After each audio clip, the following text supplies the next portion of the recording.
Kia ora e te iwi e haere ake nei I te Karere, kei te haria e tuku Morgan me Waikato Tainui I te kāwanatanga ki te kōti.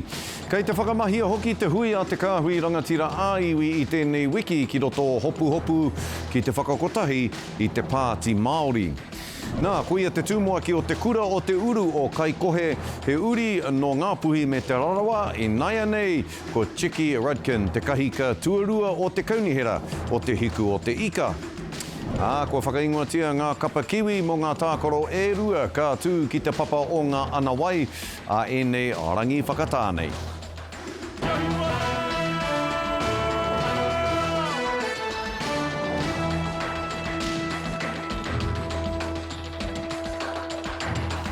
Nō reire, ki ana te kōrero, he rangi a tā matawhānui, roto I tērā whakaaro nau mai rā, koutou o tērā karangatanga ki a te karere I tēnei rā.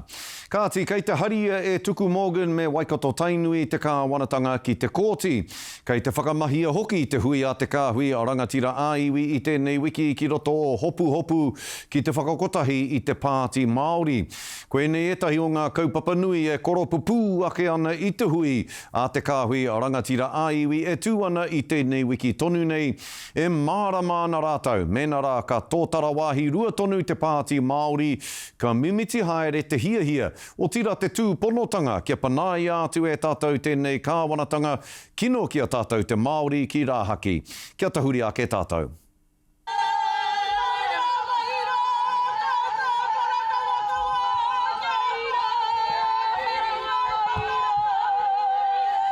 Mihi mai karanga mai, e ngā tini whanaunga o Tainui Waka, Anei.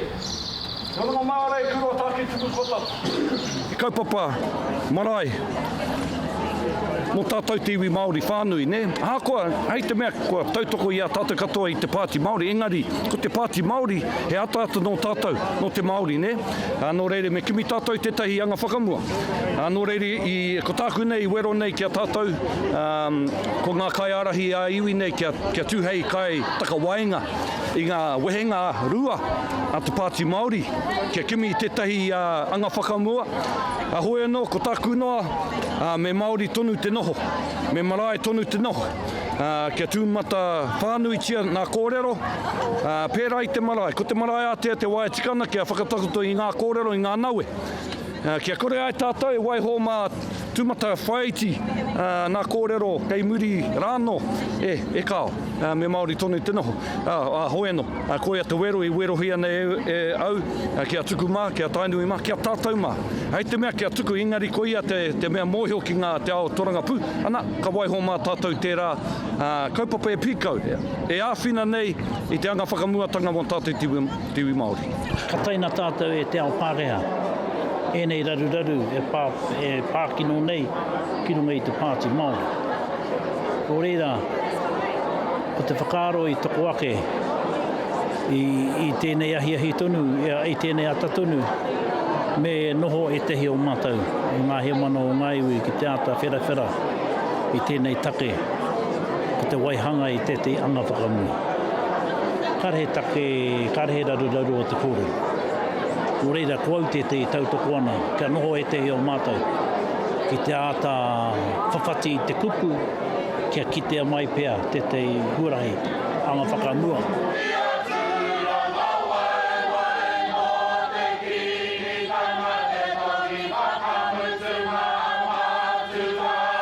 E tae tātou te karo I ngā pūrongo, pai papuri nei, pukamata nei, ana te tae tātou te karo I ngā raru a te pāti Māori. Ko ia te kaupapa kei mua I a tātou tēnei wā. Ko tāku I werohia nei tātou, kia kimi tētai anga whakamua, ne? Kei kone katoa ngā kai arahi a iwi. Ko tāku nei kia tuku, ko ia te I ka awhero, te ao tōranga pū. Ana, kia kawaka wai mātou tātou waiho ki te pāti anake. Nei ki te marae, nei ki tātou nei kaupapa. E whakamua whakamā tātou I Māori, e nā tātou. Ko te ata noho me te ata whera I ngā take nui o te wā, ko ngā neke hango hou o tēnei kāwanatanga e tūkino nei a tātou. Nō reira, no ina pōnei I mea tau ki te minita kia minita pihopa. Kei te hari a hau iaia ki te kōti. Nā runga anō I te takahitanga o wā mātou kawenata tiriti nei, ko te take raupatu tērā, ko te awa waikato, ko tūkino hia rātou, e ngā whakahounga, me ngā whakaneke hou o te pire hou, e pā mai ana ki te RMA, Resource Management. Kāti kei te hono mai a rāhui papa ki tā tātou wānanga I Anei ki te whakarāpopoto ake I ngā neke hanga o te rā tuatahi o te hui a te kāhui rangatira āiwi. Ko ia tetahi o ngā pū kōrero o tainui o tira o ngā hea mana āiwi. Nō reire, e tihi e te wehi e te mana o te karapu mane o te whare wānanga o Waikato rāhui taku tuakana. Tēnā koe. Hei te tuakana, te whare o te amo hau nau mai ki tā tātou kaupapa. Kia ore, hoi, I te ahua nei e tino kōrero tia ana te pāti Māori I tā koutou hui. E ki ana Baden Barbo o Ngāti Kahungunu. Kia noho taka wainga koutou ki Wainganui te iwi Māori me te pāti Māori. Ko tā tuku me whai wāhi e tahi o koutou ki te kōrero ki te pāti Māori. He rongo ā rānei tō koutou o ngā hea mana aiwi mō ngā raru o te pāti Māori I tēnei wā. Ko tahi tonu te kōrero, whakahokia mai ki tō tātou iwi Māori ake nei. Ana kia whakaritia mai he hui kōrero kanohi ki te kanohi. Hei aha mā tātou te hunga pāpāho pēnei a koe skori. Hei aha mā tātou te hunga pāpōri. Hei aha mā tātou te puka mata. Ana, me kōrero ki runga I te marae atea. Mei kore ake nei e kore e tutuki. Mei kore ake nei e kore e whakai. Engari ko te whakaputanga o te kōrero, kanohi ki te kanohi, e ai ki ngā tikanga ao tātou mātua, ao tātou tupuna. Whakahokia mai ki te hunga, ko rātou e manaki ana I tēnei kaupapa. Kauaka ko te pāti Māori ko I anake, engari ko te rautaki o te āhuatanga o te tōranga pū I mua I te pōtitanga o te tau e heke mai nei. E pēhea no kare aroto I tēnei wā rāhui. I te mea, anei tātou e mātakitaki nei I te pāti Māori e totohu haere nei ki te takere o te moana. Pēhea te rere o kare aroto I a koe mātakitaki ane I tēnei rōpū o tātou. E whakakanohina I a tātou ki mui te aroaro o te pāremata me ngā rauru e taupoki ane I a rātou I tēnei wā. No mai anō tēnei āhuatanga e te tuakana. No mai anō I atama te kapua I kokohua ke rā ki te korokoro o te parata ngā troirangi o tainui I whakarewa ake nei ki runga. No reira, e hake I te mea ko te waka koia tēnei ka totohu ake. Engari, ko te whakarewa tanga ake I te korokoro o te parata, hei mānu mai anō rā ki runga I te kaupapa o tēnei tū āhuatanga. Ko te waka nei e kore e totohu. Engari ka mānu tonu I runga I te karekare o te wai. Ka karekare ana te wai, a he pēwhea te ihu o te waka e wāhi mai ngā ngaru tū ārangaranga o te wā. Tēnā koe, pai tēnā kōrero. Ka tahi anō au, ka rongo I te kōrero no tainui a ngā tōroirangi. Hoi anō, tēnā. E hea ngā kaupapa matua I te rārangi kaupapa o te rā tuatahi o tā koutou hui I te rānei, koutou o te kāhui rangatira āiwi. Hea ngā kaupapa matua I hua ake I tēnei rā. Hau ngā nōra ngā kōrero mo te pāti Māori. Ko ia ko te pōwhiri ngā iwi o te motu ki runga o tūranga waiwai. Ko ia ko te whakamānawa I te whare pukenga e toko whānei I tēnei rā au atu tō mātou pāpā a Mason Kāori tatu mai ki runga o tūranga waiwai I tēnei rā. Engari ko te whakamānawa ia Carmen Kirkwood ki te Wāhanga ki te Taiao, ia Taitumu Maipi te Wāhanga ki te Hauora, ia Tom Roa te Wāhanga ki te Reo, ia Kirimāku Kihi te Wāhanga ki ngā waiata me te kapahaka, I whakamānawa tia ki roto I te whare pukenga I tēnei rā. Ka mutu, ara ke ake nei ngā kōrero. E tehi I piki ki runga I te awa Waikato ka hoia mai, kia mōhio rātau ki te wairua me te mauri o te awa Waikato.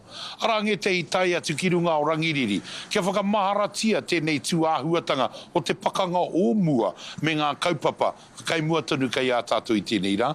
Ara nge tehi kua haere ki te ohanga haere I ngā kaupapa kaupapa o tainui I rua kura I wheakeakene, I wheakeakene. No reira, ko ia tērā ko te kaupapa, hai a pōpō ka tīmata te rukuruku haere ki te hohorutanga o te o ngā kaupapa kai muatanu, kai ngā iwi putanua I te motu. Ka mutu I whakahaere rā whakamana koutou ko ngā uniana kaimahi ina nahi hei uru pare mā koutou ki tā te kāwanatanga whakamana kore I te iwi Māori whakamana kore I ngā kaimahi o tēnei whenua. Ki o whakaaro I whai hua taua rā ina nahi? Ai la wātu. Ko ngā uniana tērā e arahi haere nei I te taha o ngā iwi, I te taha o ngā kaimahi putanua I te motu. E hake I te mea he rupare tēnei ki ngā kino o tēnei kāwanatanga, engari ko te tohuke kia mōhio rātou e kore te Māori e takoto kiraro I ngā tuāhuatanga whakawhiu I te Māori I nei hurihurihanga. Ko ia tērā ko te rā o nanahi nei, ko te rā o te waitohutanga o te whakaputanga I pue ake nei, hei whakamana maira I a tātou. Ko ia tērā ko te pūtake te riri, ko ia tērā ko te rā whakamana I hui mai ai ngā kaimahi putanua I te ki atu ki tēnei kāwanatanga e kore te Māori e takoto kiraro. E hoa, ko tahi anō te pātai kātahi koe kā tuku, engari te korero tuku mo te hari a Waikato tainu I te kāwanatanga ki te kōti. Hea te roanga atu o tēnā kaupapa? Kua hoha, no mai anō I te iwa te kaumārima I raro I a te kotahi mahuta. Ko te whakahau, kia whakangātahi mai rā te whakaro te kāwanatanga ki te iwi. Ana, ko tērā I tēnei wā, ko tēnei wā, kua uhunga tia a Jim Bolger, te o ngā kaiarahi o taua wā. No tēnei rangi nei, e tīmatāna te puea mai o etehi ture e kakati haere nei I te āhuatanga o te whakataunga tiriti a Waikato. O tira, ngā whakataunga tiriti a te motu. Ko tā mātou e ki ake ana, arake ake no ngā kehi e tōia haere nei ki te aroaro o ngā kōti, te kōti matua, te kōti mana tike, hei ārai I tēnei tuāhuatanga o te hōhā a te Māori ki ngā whakatau e whakaparahako tia nei e tēnei kāwanatanga. No reira, kua tōia ki te kōti, ka tōia ki te traipūnara, ka tōia ki ngā kaupapa katoa e rongo mai ai tēnei kāwanatanga, me whakatika koutou I a koutou. Pū kōrero ake nei rāhui e mihi ane ki a koe e hoa. Kapi katoa I a koe, ngā kaupapa maha te kōrero I roto I tēnei wā poto nei. Ka mihi ki a koe te rangatira rāhui papa, tēnā koe e hoa. Tēnā koe, tēnā tātou. Kārawe te whakarongo atu ki te rāmomo nera e karema. Oenora, ko ia te tūmuaki o te kura o te uru o kaikohe, he uri no ngā puhi me te rarawa. Me te ha, inaia nei, ko Chiki Rudkin, te kahika tuarua o te kaunihera o te hiku o te ika. I utai nā tu ia ki te taitara pua kohe I te rānei e te kahika matua e Moko Tepania I roto I tētahi hui whakawahi o kawa I roto o kaikohe. I reira a Harata Brown, Anei tāna pūrongo. Ko te pua kohe. Ko Chiki Rudkin, ka oati ai ki runga I te pono me te tika. Tupu ake ki kai kohe, tū hei tūmua ki kura ki kai kohe, no te rānei, ka kahika tuarua. I'm definitely a person who will sit in the background for a little while until there's something that I'm very passionate about, and I'm very passionate about Māori getting what Māori deserve. So I will stand for that no matter what. Mātua rā ka whai hakaro ake nei ki ngā toru tekau ko tuia hei tūmua ki o te kura rāwhiti o te kai kohe I konei. Ko tata ke mai ngā hakaro ki runga I tana mahi hei hea mana o te pairi hapori o te kai kohe ki te hokianga nui ākupe. Ko te uri no te whiu no te waima te kaiako hoki, a Aroha Nui Allen ka whai tūru ki te kaunihera o te raki. Karanga mai ki ngā kai kaunihera Māori, ki ngā kai kaunihera katoa. Te tētahi te whakapaukaha kia tautoko i a whaia hira mo te whakapainga rori puta atu i ngā marae me ngā kohanga reo. I te mea ko mātou hoki tēnā, tō mātou marae kohanga reo pakaru rawa te rori, nā reira koina tētahi, ko te mea atu kia whakatū he kāhui rangatahi.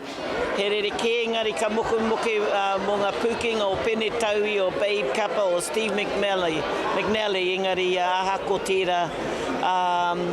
Kia hau, well, he mahi nui kei mui a tātou, pai te kite aroha nui Alan, he wahine tino tō o Waimate, whaia Chiki.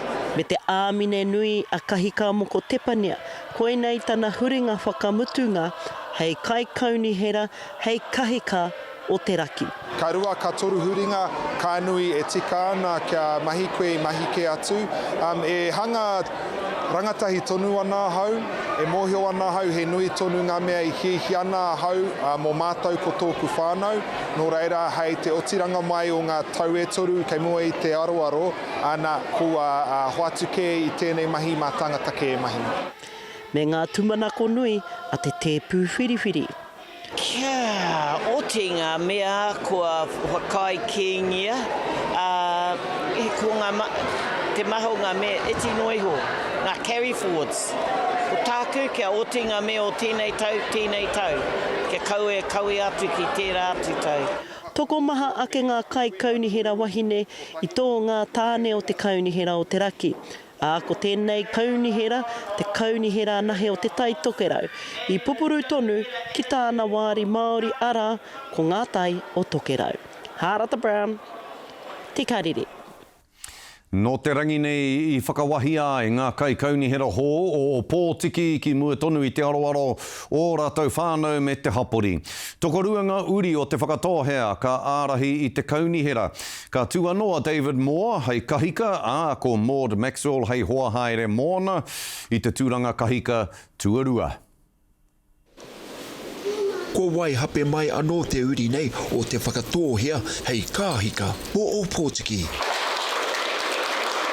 Tēnā pai today, it's a great feeling to be back. Yeah, it's a great honour to be the mayor, and yeah, special being second term. I know what work's going to be coming, but yeah, looking forward to it. Ko te mea tuatai e mihi ana ki ngā mema Māori, ngā tangata Māori. Kua whiwhi ai rātou I ngā tiuranga e wāti ana mo tēnei wahanga. E toru ngā tūru wāri Māori kua whakakapi hia ki te rohe o Ōpōtiki, e rua ki uta, ko tahi ki tai. Oh yeah, I'm ready for it. Look, I ended up in my favourite cafe here in Ōpōtiki called the Bridge Cafe. I was walking in, and it's funny enough, they weren't Māori, they were our European whānau, and they knew me, and there was a whole lot of them sitting on the table, and they were congratulating me. Oh, just good to be here. I'm glad to be an advocate for our whānau on the coast. Ngai tai Apanui. Yeah, just a privilege and honour to be here. Tino hikaka ana te ngākau, tino harikoa. Ai, tino meharo ki aku whānau, ki ngā kaitautoko, e homai a rātou pōti ki a hau. Ko ahau, ko Curly Moana Julie kino. Ko te whai a nei kai kaunihera Māori, kia aro ki ngā take e pākau ana ki ngā hapori. First thing is to build that team, and we've got some major challenges with funding, like most kaunihera around the motu. But yeah, we'll do our very best and keep things down low and make sure we keep local and not push together big amalgamations. It's all about rates. You know, what is their rate spent on? What are the services that they pay for? Why is there an increase? And is there anything that we can do to kind of keep those rates at a minimum for them? I'm excited to help build stronger partnerships with our iwi. Ngā iwi katoa o Ōpōtiki. Mai te whānau apanui ki te Whakatōhea. E rika ana te kāhui hou nei ki te ruku ki ngā mahi kei te aroaro me te hiahia o ētahi kia aro pū ki te hunga rangatahi. We're the only kaunihira that doesn't have a youth council in the Eastern Bay, so I look forward to helping build that. I'm ready for it, yep, and I'm looking forward to, I wouldn't say the challenges, the opportunity. And I think that what's going to move us forward as a great team is working as a team. We want to be focused on the do and provide the things that our people are missing. There's a few people talking about amalgamations. That's not good for any of us, so just keeping strong with whakatāne, kawarau and Ōpōtiki.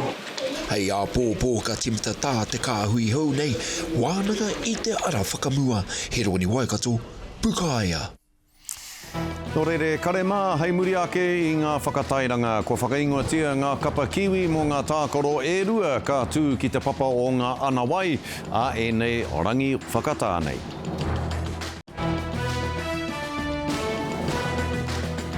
Hoki mai anō ki te karere ki ngā take hā kinekina, ko whakaingoatia ngā kapa kiwi mō ngā tākoro e rua ka tū ki te papa o ngā Anei a Anei rangi whakatānei.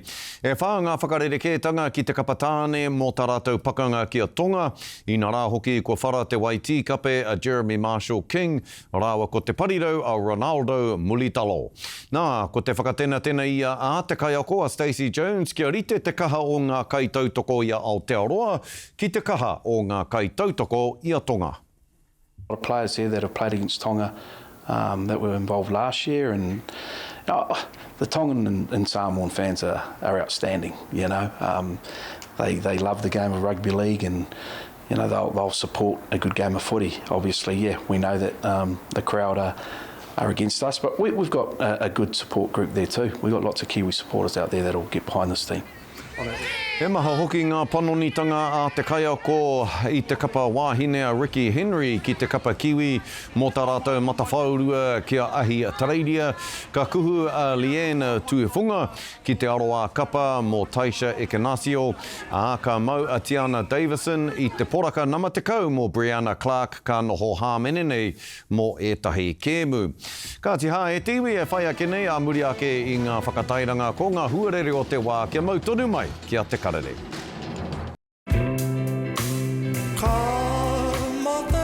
Ka ti e tiwi, whakapiri mai anō ki te Karere, haere ake nei ko ngā tohu huarere mō Apopo.